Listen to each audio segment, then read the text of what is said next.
Hey, home site. Just wanted to get started here on a repair. I've got another video. It's Michael Ash from Panda Exteriors. I'm here at the Knaplin residence, about to perform a repair assessment. Today is February 24th, 2025. It's above 45 degrees, and we have a control area surrounded by other relevant damages that would also need to be repaired that have already been equated for.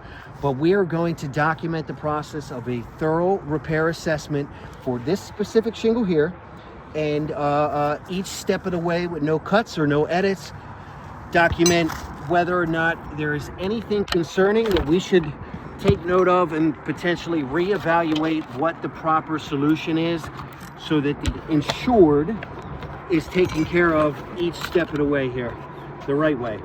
So with the roof snake, proper tools and method, and with good care and good faith, I am going to break the seams of the shingles surrounding this specific one, find the seam, and then remove the nails of the two courses above. That way I can slide this shingle out and replace it with a new one and potentially new nails if the other nails that are removed show signs of rust and obvious disarray that should not be used again. So first things first, I'm going to see if there are any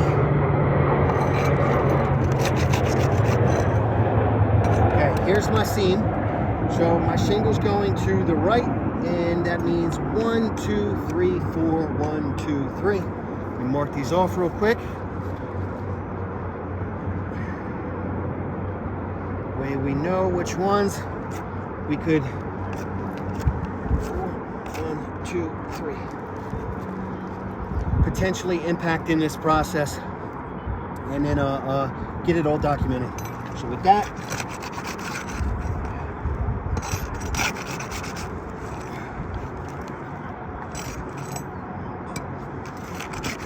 this one's kind of going outside of our control group.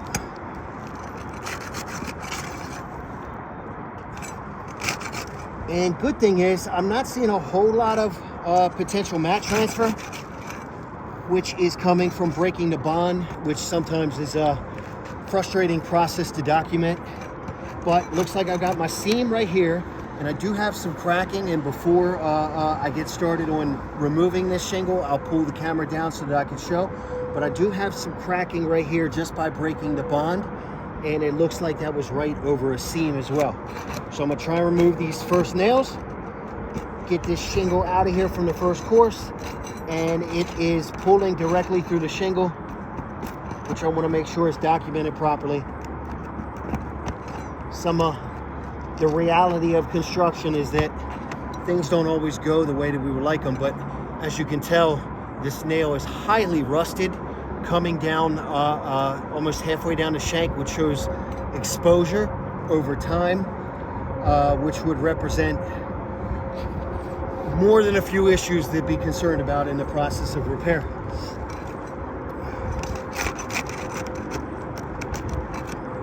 Tearing right through the shingle again. This is our second nail from the first course. I'm gonna remove that, put it in my pocket, see if we can get our third.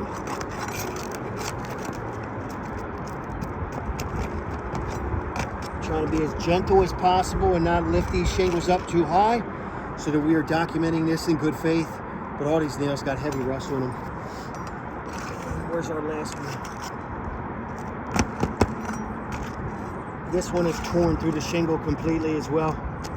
So that's 3 of the 4 nails that have ripped and torn through the shingle itself while trying to remove and access them. That's the first course. I'm gonna go for the second. With this first nail, looks like there's 2 back to back right here together, tearing through the shingle.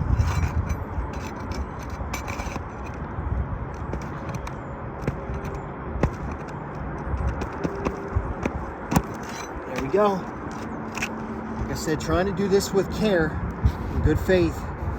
And we are starting to show signs of granular loss and a little bit of cracking and tearing on the shingles, but I'll show for that in a second once I get these nails out. I want to be cautious of daylight and make sure that we're getting a very thorough view from each stage of this process before we continue on. That shingle is completely torn here at the seam, trying to access the nail, by the way.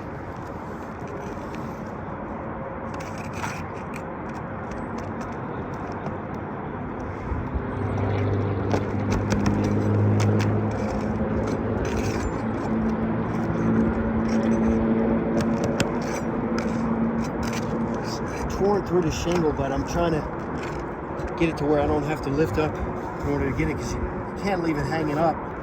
It's not flush to the decking. When we put a new shingle in, then we're only leaving the home subject to water coming in, and that's no good. This is completely torn through, and the shingle is tearing right here. I'll show for all this, but as we have gone through, let's make sure there's no more nails. As we have gone through, before I remove the shingle, let me make sure we're documenting all this properly. So, as you saw, the only thing I've done is break the bond and start to remove the nails. I haven't even slid the shingle out or put new nails in. And we already have some signs of creasing, tearing, right? And this is being gentle. Same thing here with the course above. As you can tell, this cracking here in the corner, this cracking here in the corner, and there's multiple locations where the nail has torn through the shingle itself.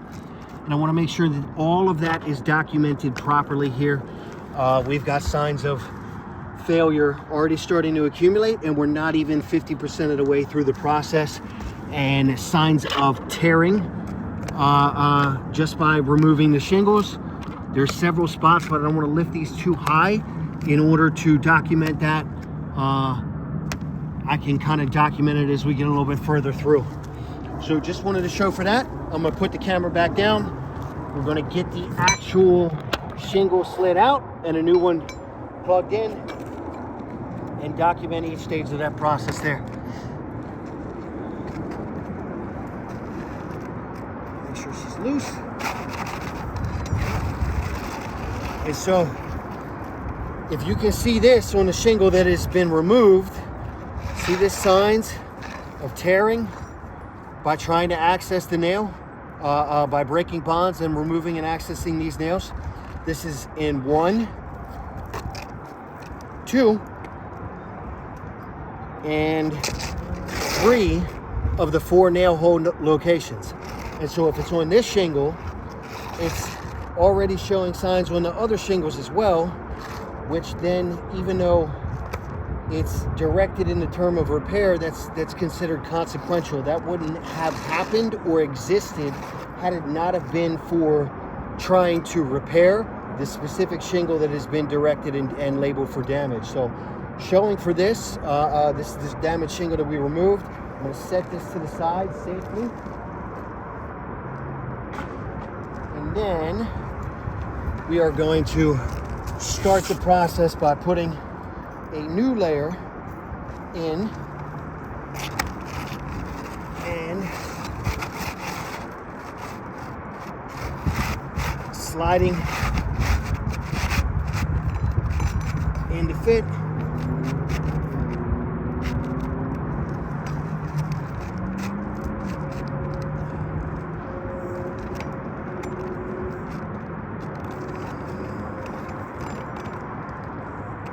Making sure we're lined up, and then we'll start putting some nails in.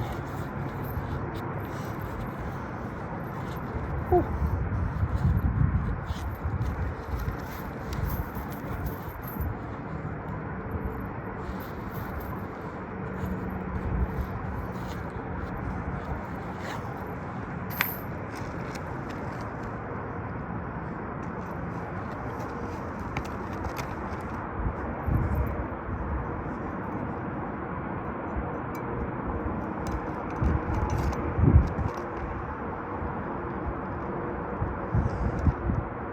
I'm going to stay into the tar bond, about an inch away from the seam.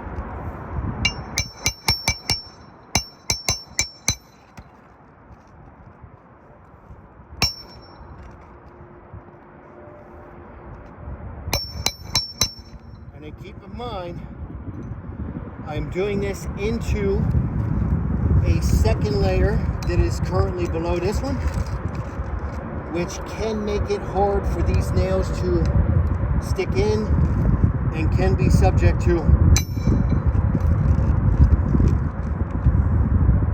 more damage, because what happens is the layer below has essentially suffocated the ventilation, suffocated the airflow of these shingles around it, and it makes it more susceptible to brittleness, which then leads to granular loss, which then makes it very, very, very hard to repair without creating more damage to surrounding areas.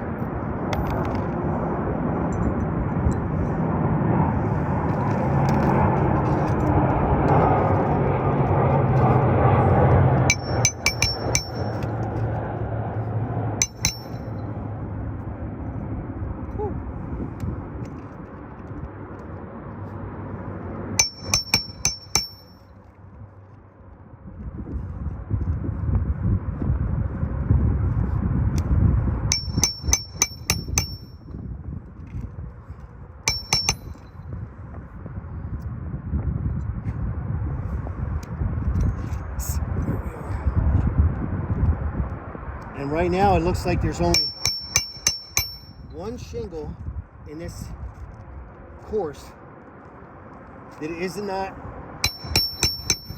or one, tab of this shingle that isn't showing significant signs of failure.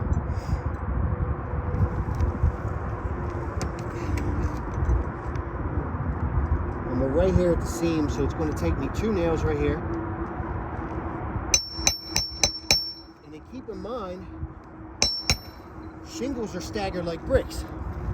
So in the process of doing this, if we're affecting 2 courses above, there might be a seam for this shingle that goes to the left and a seam that goes to the right. But in the process of this repair, we've affected this shingle that goes left and this shingle that goes right. And it just keeps multiplying and spreads almost like a domino effect or a cancer, right? And it's the reality of this demolition and construction. When we are performing these repairs, if any other roofing contractor outside of a contractor who specializes in the insurance restoration portion like us, that works with carriers and with homeowners, you know, to find the best solutions and repair and replace at times. So if any other roofer or contractor were to be hired to do and perform this repair as directed, the homeowner had to find their own people, and they were not involved in the insurance restoration portion or side of things, they would have nowhere near the same amount of care with the proper tools and resources to perform all of these repairs spread out across the roof. No way, no way. You know, I'm not just some guy that's never swung a hammer. This was half of my life right here, performing labor and roof installations. And so I know how these guys operate.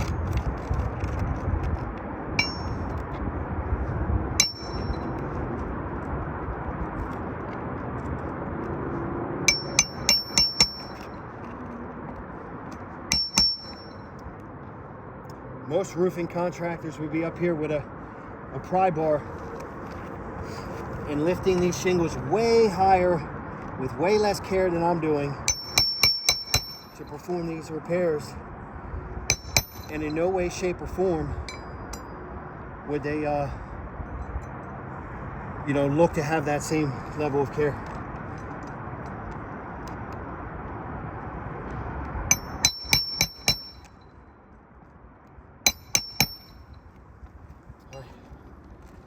So in the process of this repair, let's make sure it's tight, it's down, these nails are secure.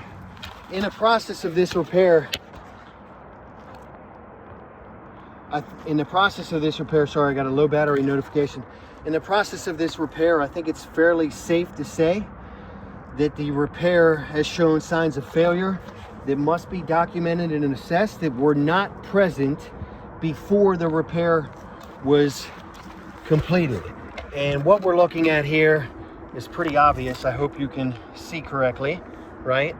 We have clear cracking and creasing at the top of this shingle. This is the first course above.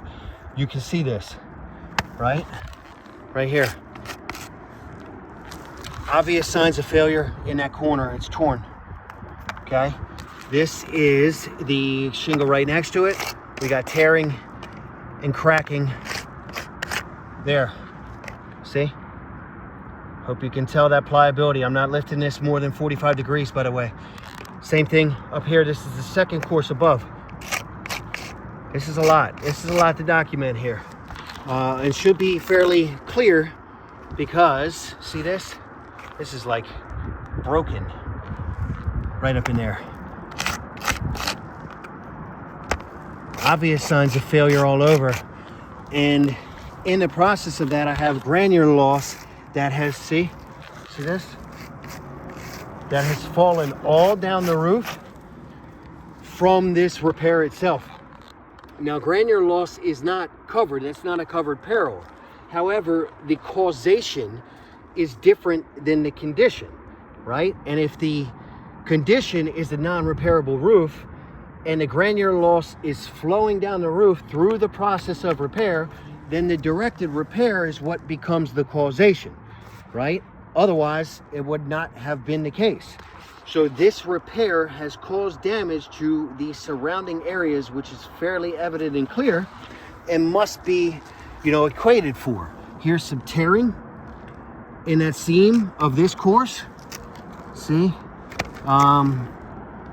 Tearing in the side of this shingle. See this? Well, I don't want to lift it too high, but this is completely detached, right? See this? That was from removing the nails. Let's see if we can get a little bit different of a look here, but this is a lot to document. We have cracking, creasing, tearing, granular loss, and I didn't see much mat transfer, but that is 4 of the 5 necessary guidelines for what Hague considers a repairable assessment. So all 4 of 5 concerning factors are shown present here, and I'm going to label them out real quick. We have creasing,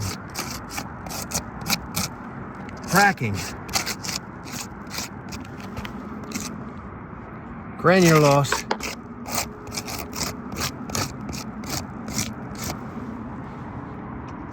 mat,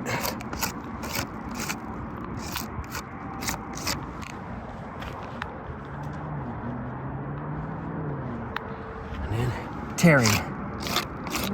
Sorry, I'm running out of colors here. There's a lot to document, but the only one that's not present is the mat transfer itself, or at least doesn't look like it. But all other signs would show for failure, and this must be documented the right way. And then keep in mind, we're not even up here on this second elevation, which is triple layer roof, actually. 1, 2. See all these corroded and exposed materials below? They literally crumble apart like crackers in your fingertips. This is not a roof that you would be able to successfully repair at the scale of 1-to-1, if not at all, right? More likely that ratio would look like 4-to-1, maybe even 6-to-1. And with all of the solar panels present on both the front and the back, how could we feasibly quadruple the number of 17 and repair that amount of shingles strung out across this roof without, practically tearing the whole thing up, and then, also removing the solar panels just in the form of access? So just wanted to make sure we document all this properly and get this submitted here for Miss Knaplin, who is right down here. By the way, I got you on video, Miss Knapp. What do you think? How would you like to see this be resolved? As quickly as possible. As quickly as possible. And would you say that all of the things that you've had to go through inside of this process, you still haven't been able to find the right solution from them? Yes. Perfect. I'm going to get this submitted, and then we'll close everything out and see what goes from here. All right.